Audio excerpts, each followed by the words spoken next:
You ask Tiger to solve. This deals with linear equations with one unknown. The final result is p equals 11. Let's solve it step by step. Swap sides. Group all constants on the right side of the equation. Add 8 to both sides.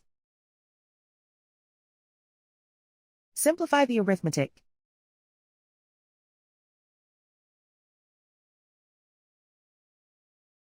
Isolate the p.